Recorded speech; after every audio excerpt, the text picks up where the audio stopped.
Sometimes navigating between all the roles that you play as a business owner in your studio, switching your hat all the time can feel like a lot. It's like having to do a full on costume change backstage, and you're thinking, oh my gosh, where's my hat? Where are my shoes? Where's my prop that I need? There's a lot to keep track of. And one of the things that I wanted to start working on here at Savvy is talking about how we can set ourselves up for success as assistants. Now, whether you are someone who is ready to hire an assistant, or if you are just ready to get rid of all of the hat switching and you want to streamline the process, I'm glad that you're here today, because what we're going to be doing is we're going to talk about how we can set ourselves up for success by acting as our own assistants and making sure that we have systems in place so that when we do have to navigate those costume changes or like switching our business hats, that we can do so with ease instead of effort. So, what we're going to do today is we're going to discuss 3 specific ways that you can set your assistant, aka you, or for those of you who are ready to expand and actually hire an assistant, maybe somebody else, we're going to go through 3 specific steps that will allow you to hand tasks off or streamline the process so that those costume changes don't feel so right? Okay, so if you are ready to learn about how to make your studio systems run more smoothly, I am excited to chat with you today. All right, let's get moving here. Before we get started, let's play a little intro music.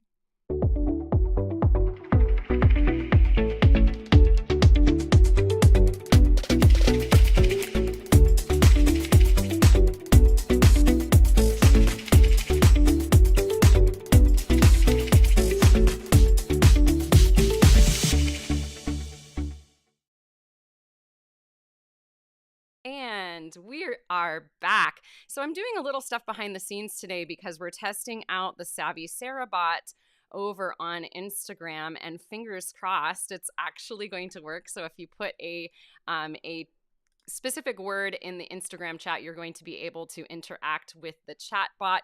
We're going to see if that works or not today. Okay. So I see I'm going to have to do some things on the Instagram end. I thought it would work today, but all right. Those of you who are on Instagram, I will talk to you in a second here about how to get a hold of the things that I'm going to be sharing here today. But for those of you who are on the Book of Face, or if you are watching on YouTube, then I invite you to engage with the Savvy Sara bot. She's going to send you some things today. I do have her set up to send you the show notes from today. So if you drop an assistant below, or if on YouTube, if you are watching on YouTube, you can click the special link that I'm going to put here into the chat, and you are going to be able to get a hold of all of the things. So I'm going to drop that link in YouTube right now. And if you click on that link, you'll be able to get a hold of things. So for Instagram, I hope to make that work for you soon. It's almost there. All right, dropping that into the chat. I will pause and say hello to our YouTubers. We have Mary Farrell, we have Susan Stevenson, and we have Christy Balding watching over on YouTube. And let's see, on Facebook, we've got Deborah, we've got Deb, we've got Christine and Karen, we've got Craig and Tanya. Nice to see you all. Thanks so much for tuning in today. It's been a couple of weeks, so I'm really excited to be back here with you, and it's going to be a great broadcast. I'm really passionate about this topic because in the past year, Savvy Music Studio has expanded, and we are working with 2 amazing assistants, Jeffrey and Caleb. And if you've ever, read our emails or gotten all kinds of things from us via email or all kinds of other channels, I'm trying to think. If you see the new quick tips that are coming out on YouTube, those are all thanks to Jeffrey and Caleb. So I realized that not every studio is ready to expand and actually hire an assistant. So what I thought I'd do today is talk about my experience in actually hiring assistants and how we can use that experience to set ourselves up for a more streamlined process in running your studio. Because when you're switching back and forth, doing all kinds of little tasks, it can feel frustrating and it can feel difficult to shift gears essentially. So what we're going to do is we're going to go through 3 different processes today that will allow you to make it an easier process. So let's get moving here. For the for the Instagrammers who are joining us, I want to invite you, if you put the word assistant below, I'll reach out to you via DM and I'll make sure that the Savvy Sara bot can set you up with the show notes from today. She can also set you up with an invitation to join the email list and an invitation to get notifications for when we're going to do these special broadcasts every Wednesday. So if you pop assistant below, I'll be sure to reach out to you. Okay, so let's get moving here, shall we? I just realized I forgot to introduce myself today because I'm so excited to chat with you guys because it's been a couple of weeks. My name is Sara Campbell, and I am a business strategist, mindset, and marketing coach for music studio owners and online education experts just like yourself. And I go live here on the Savvy Music Studio channels every Wednesday at 12 p.m. Eastern. And we talk about all of these topics where we unpack what are the things that we need to do in our business in order to be successful? What are the mindsets that we need to have in place in order to do those things? And where we talk about all things marketing, because that's kind of my happy spot. So welcome to the broadcast, everyone. If you are joining us, I invite you to pop into the conversation. If you find something here that is useful for you today, give us a hashtag takeaway below and let us know what that useful tip is. It is a fun way to share our conversation together and to learn out loud. And if you're live during the broadcast, I'll be able to bring your takeaways up on the screen, which is always fun for me and hopefully fun for you. If you are watching on the replay, know that I am always watching and always willing to come back and have a conversation with you. So if you are watching this later on, jump into the conversation like it's live, and I will be back to answer your questions and have a good time. So let's get moving today. So the topic is how to set ourselves up for success as our own assistant. And one of the things that I think is kind of interesting is that as we are switching gears and, switching hats, switching costumes, going from maybe, teaching mode to, invoicing mode or answering email mode or answering text mode, it can feel overwhelming sometimes because you're constantly having to change gears and you're constantly having to figure out a new problem and, solve something new. So our goal here today is to talk about how we can make our systems smoother and how we can make that transition from job to job or hat to hat as easy as possible. Now, if you are with me today, or if you're watching this later, I would love to know what are some of the sticking points for you. What is a task in your business that feels like it takes a lot of brain power, and that when you have to do that task, maybe you do it with like a kind of sigh and a roll of your eyes, or maybe it's a task that you have a tendency to avoid.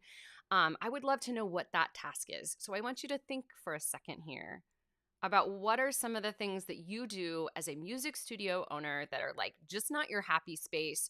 Or another question, what are some of the things that you do that when you have to switch gears and do that task, it feels like it just really jolts you and it throws off your flow in the day? I'd love you to share what those things are below, because we're going to get really specific with how we can fix some of these things, and it would be very helpful to know what you are struggling with. I will share that personally for me, answering email, like shifting into like email answering mode, is something that can really throw off my workflow. And I have to be cautious about when I switch into that mode and how I do it. So I'm going to be sharing some interesting tips about that. Okay, I see some great comments. Julie is watching over on YouTube. She says, I have so many hats to wear. Okay, Mary says that it's finding music that students forget to bring. Okay. Christine says she hates filing. I don't know many people who like filing. And if you are a person who likes filing, I would like to know why. I'm just kidding. All right, let me adjust this camera up here at the top because it keeps hitting my screen and it's making a little bonk, bonk, bonk noise. All right. I see Karen says invoicing. Okay, following up to check to collect tuition, depositing checks online. Yes. Okay, I see that. Hey there, Kevin's tuning in from Georgia over on YouTube. Nice to see you. Karen, Deb agrees, the invoicing and the tuition stuff. Yeah. Okay, Deborah says that she doesn't relish creating social media content. It's not her jam. Okay, totally get it. All right, so let's jump into the tips today. So the first thing that we're going to do, I see some, wait, some more good answers. Let's get to those for a second. Okay, so Janelle says it's responding to new inquiries. When you're already overloaded with current students and a wait list, you'd like to be encouraging, but ... Totally understandable. Okay, so let's look at 3 different ways that we can streamline the process and become our own assistants, shall we? All right, so here we go. For those over on Instagram, I'd love to know, what are your sticking points? What are the things that feel like, when you're having to shift gears? Share that with us here as well. Okay, tip number 1 is I want you to take a little time and create a master list for your business. Now, this is something that I had done in the past, but then as I expanded my businesses and, was stepping a little bit out of the studio. I still have a small studio that I run. But as I was stepping out of the studio and more into the coaching office, I realized after a while I had not revisited my master list. So a master list, this list is going to include a list of all of the systems that run your business.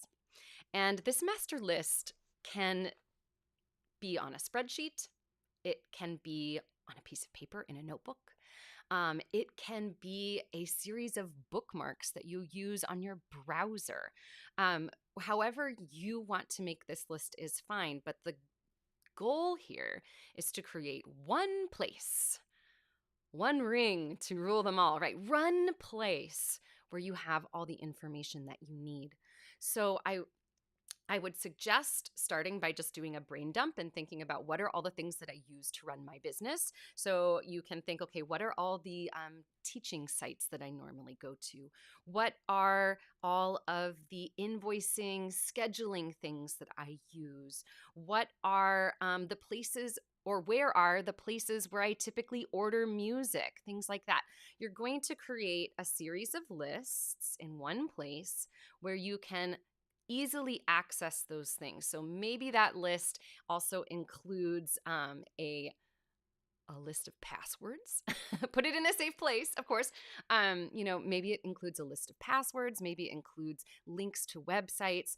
The goal here is to streamline things so that when you are searching for something and you have to switch gears and go into, purchasing music mode, or you have to go into invoicing mode, or you have to go into email response mode, whatever that mode is that you have to switch into, you can easily access that website or that place or that password. Because when we don't have a master list, things get lost, right? Have you ever, needed to switch into a gear and you're like, okay, I used this tool once, but now I can't remember the name of the company. I can't remember the name of the website. And then you're searching through your email and you've wasted 25 minutes. I am describing a situation that happened to myself. It was way more than 25 minutes. It was an hour. I was trying to remember, what was that site that I used to make that fancy intro video for Savvy Music? I knew that I had created it. I couldn't possibly remember what it was. And when I was trying to do, search terms in my email, I was coming up empty. So it made me realize I have to create a master list. So either a spreadsheet, some type of a notebook where you have all the addresses, all the passwords, something like that, or a series of bookmarks so that you can easily access something. So for instance, one of the things that I love to do on Chrome is that I create master lists for each part of my business. So let's see if we can do a little screen sharing here. I think I can do this. Yes. So we'll do a little screen share. Okay. So I just want to show you an example of how I create like master lists for things. So over here excuse me, let me move this around a little bit. I have some things floating around on my screen. So for instance, with the Speakeasy Cooperative, I am a coach there. And one of the things that I do here is I created a series of bookmarks that takes me to all the places that I need to go. So I'm not having to like type in an address or do anything like that. I've got the Facebook group. I've got Michelle's Zoom link. I've got our Facebook page. I've got our one-off links on Acuity. I've got our Notion page, and so on and so forth, right? And I do the same thing for my coaching.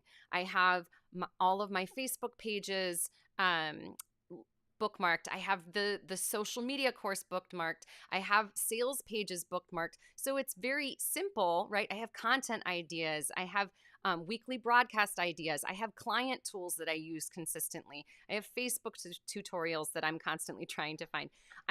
What I'm trying to do here. Okay, give me a moment. Sorry, eCam is just being a little bizarre. What I'm trying to do here is make it easy for me to find stuff, right? So make a master list for your business. For those of you who are like, hey, Sarah, that sounds like a good idea. I need to make a master list. Put master list down below. Set the intention out into the universe and let us know that you're going to create that master list. I see that Mary Farrell's joining us over on YouTube, and she says she would like to scan music into Google Docs. Yeah, okay, right. So like figuring out different ways that you can access your music on different devices makes sense to me. Karen, absolutely. Safari has ways that you can create bookmark folders. So if you just Google how to create bookmark folders in Safari, you'll find great ways to do that. Okay, I see Karen's got our first takeaway of the day. She says master list. She's going to create one of those. Excellent. All right. Let's move to the second step. So after you've created that master list, and I should mention, periodically update that master list. Visit it maybe once a quarter and add some new tools to it if you've started using new things in your business. And one more thing about the master list that I forgot to mention. This can be also a great place. If you haven't done this already, it can be a great place to start tracking your expenses in one place. I know that most of you are tracking your expenses, putting in receipts and things like that, but having that master list of the tools that you use in your business can be a great way to see all of those expenses in one place. And you may realize that some of the tools that you're using might be like kind of crossing over, and you may need to simplify, or maybe you need to upgrade a tool. It's just a really convenient way to have your finger on the pulse of your business and to understand what needs to happen. So, all right, that's step number one. Let's move on to step number two. Okay, I see Susan Stevenson is saying master list over on YouTube. Fabulous. Okay. What I just said helps us transition perfectly into step number two. Step number two is to run system audits periodically. So what do I mean by this? Well, let's unpack it. So when you're switching gears and you're thinking about, okay, let's use, for example, like Janelle had said, responding to new inquiries, right? When you are switching gears and going into a different system, so going into like inquiry mode, I want you to think about examining these systems that you're using and making sure that they're streamlined. So imagine for a moment, if you wanted to hand off this task to somebody else, how would you describe this task? How would you describe what happens inside of this task? Well, the first thing that we have to do in order to create that description is to talk about like how we can audit a system. So when you are looking at doing your inquiries, Janelle, let's continue with this example. Using the inquiry process, run yourself through that process and think to yourself, okay, what happens in this process? What are the things that need to occur, right? And write them down. Think about, okay, what's the first thing that I need to do in this? Okay, I need to open the email. Okay, what's the second thing that I need to do in this? All right, I need to write my response. And you're just going to audit that system and just get an idea of what the process actually looks like. Let me use another example here. When it comes to systems, now that particular system was inward facing, right? It's facing you, the business owner. What about systems that are outward facing for your clients? This is where things get really important that we run audits. So a good example of this would be, how does a parent submit payment, right? So depending on what system you use, you're going to have a series of steps that a parent needs to follow in order to submit payment. It may start with, how do they get the invoice, right?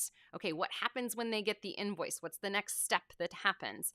I want you to walk through these client-facing systems and make sure that they're working. Hey, that music teacher over on Instagram, if you join us on Facebook or YouTube, you can see all the fancy stuff, but otherwise stick around. We've got good stuff coming.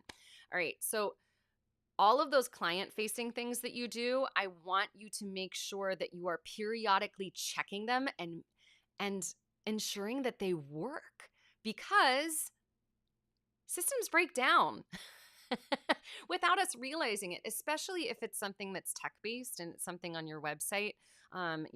If you're a WordPress user like me, any WordPress users in the house, holler WordPress. Plugins break, or plugins need to be updated, and they didn't auto update, or something happened, and all of a sudden you realize, oh, the WP Forms thing that I was using for my inquiry process suddenly stopped sending me inquiries. And now I go into the back end of the website and I find 3 months worth of inquiries sitting in no man's land. Literally, that happened to me about 4 years ago. Something broke on my WordPress site, and the system that I was using had a gap in it. And so I had all of these inquiries that were just sitting on my website and hadn't made their way into my email. So this is why we need to run system audits periodically. So what I would encourage you to do and invite you to do is to make a list, once you've made that master list of all the things, and figure out what are some of the systems that I need to periodically check on to make sure that they're running correctly. And then schedule time to do that, right? You don't have to do them all at once. That would be overwhelming and very time consuming. Figure out, okay, in this quarter, I am going to check on all the systems for invoicing and scheduling. In this quarter, I'm going to check on all the systems for like lesson reminders that go out. Or I'm going to check on all the systems for how students are getting a hold of the online resources that I send them. Just a little quick, hey, is this working right? Will really save a lot of hassle in the future. Okay. Yeah. Okay. So Karen says, I show all payment options at the bottom of each invoice. Okay, great. Julie says, parent or remarries and changes name. Make sure you update the new name. Yeah, there's lots of little things that we need to periodically update. Really important. Great points. Okay, so now let's move on. Actually, before we move on, I'd love for those of you who are watching live, or if you're watching this later on the replay, I want you to identify, because I'm all about like action steps and giving you guys homework, right?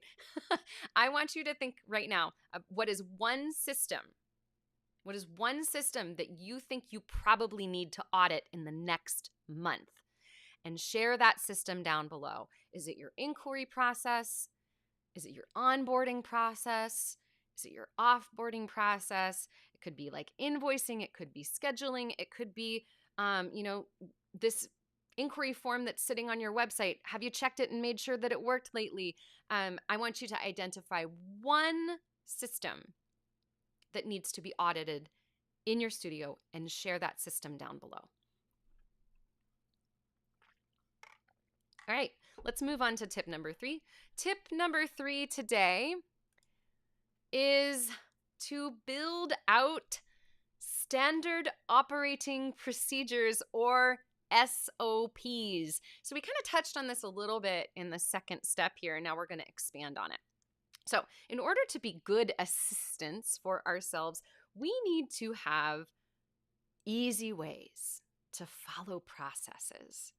Now, when it comes to answering inquiries, do you have a streamlined process that is like step 1, step 2, step 3, step 4, and things that can be cut and paste and copied and all of that good stuff?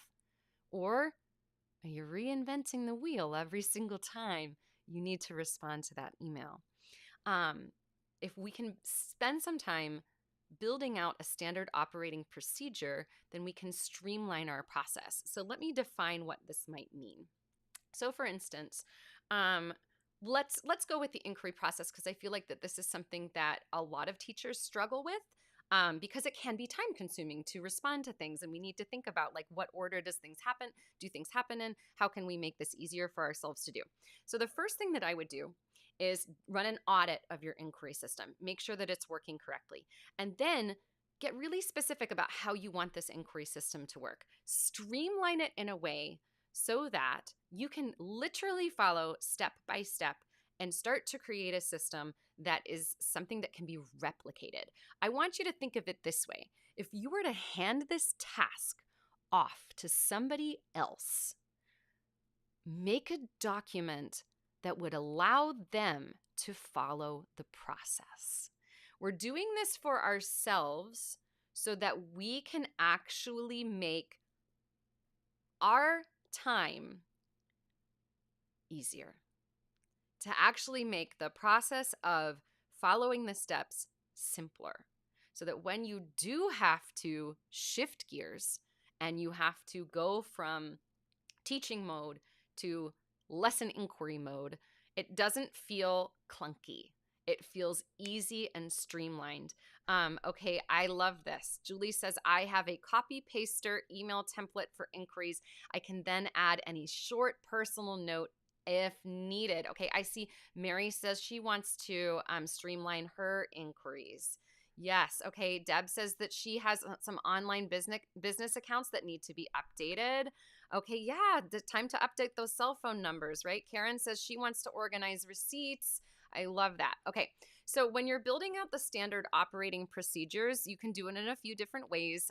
You can use a spreadsheet, you can use a Google Doc, you can just write it down in a notebook, but make it so that if you were to actually hire an assistant, you could hand that thing to them and they would be able to follow the process. Now, I realize not everybody's actually going to hire an assistant, but if you can hand that document to yourself and you've streamlined the process so that you do not have to write an inquiry email from scratch, so that you do not have to think more than you need to, it's going to make it so much easier. So some standard operating procedures that you may want to consider. Okay, here's some.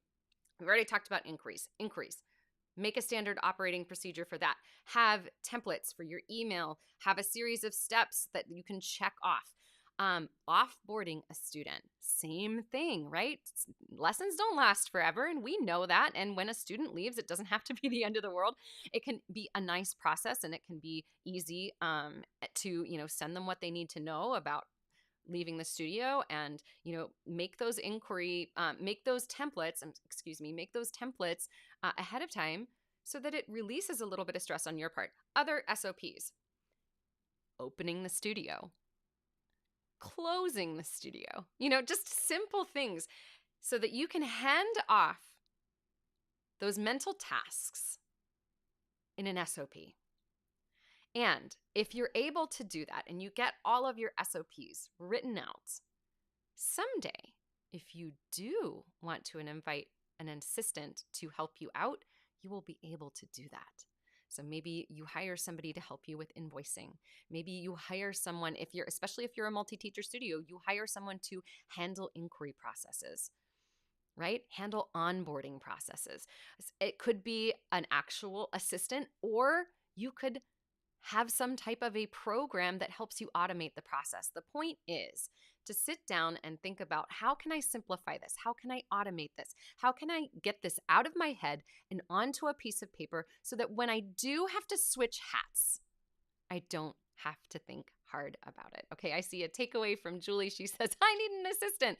All right, we're going to wrap it up here. I want to remind you, if you do want to get a hold of what we spoke about today, if you drop an assistant below, or for those of you on on YouTube, click this link. I'm going to drop it into the chat. If you click that link, YouTubers, you can get a hold of this. For those on Facebook, drop assistant below and you will be able to get a hold of today's show notes and also an invitation to join us via email or via text message if you want to get reminders for things.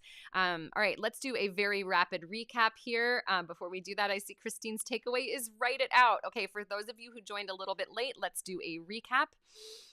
Here we go. All right.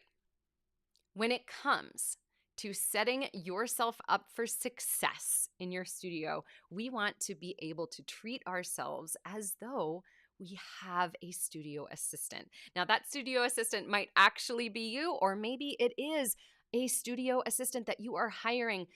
Whichever direction, there are 3 things that I want you to do in order to set yourself up for success. The first thing is to create a master list for your business, a list of all the systems that your business uses. This can live in a spreadsheet. It can be a notebook. It can be a series of bookmarks on your browser, whatever you want to do in order to streamline the process so that you have access to links, so that you have a place where you have your passwords stored and that you can quickly get to where you need to go. This is also a great place where you can look at the expenses in your business if you are using paid systems. So have a master list, update it periodically. The second step is to run system audits. So if you have something that feels a little clunky and every time you have to go into that mode and put that particular business hat on, it feels like, oh, this is such a process. It's time to run an audit of that system and see if you can streamline something. Figure out where those little like herky-jerky points are and think, okay, how can I smooth this out? What can I add to this process? What can I take away from this process? Run audit of the system. And side note, if you have any client-facing systems like inquiries on your website or invoicing or things like that, periodically check those and make sure that they're working well, just in case, because, things break when we're not looking. All right, the third item here is to build out standard operating procedures, or SOPs. I want you to imagine that you have an assistant in your studio and that you could hand off a process to someone else. Build a document that outlines the steps and tells you exactly what happens so that when you do go into inquiry mode or email answering mode, you have a system that you can follow, right? Because otherwise, all that information is living in your brain, and your brain is not there for storage for that type of information, right? Give yourself a place where those operating procedures can live so that when you do have to switch gears and go into whatever type of admin task you need to do, you can do it with ease instead of effort. All right, so those are the 3 tips here. If you would like to get a hold of the tips from the Savvy Sara bot, you can drop an assistant down below and she will reach out to you. YouTubers, look in the comments for the links. And if you're on Instagram, drop that assistant. We will make sure to reach out to you via DM. All right, thank you so much for being here, everyone. I look forward to having conversations in the future with you. And in the meantime, until next week, stay savvy and stay you, because you are an amazing teacher and there is no one in the world quite like you. And I think you are pretty dang awesome. All right, everyone, we'll see you next time.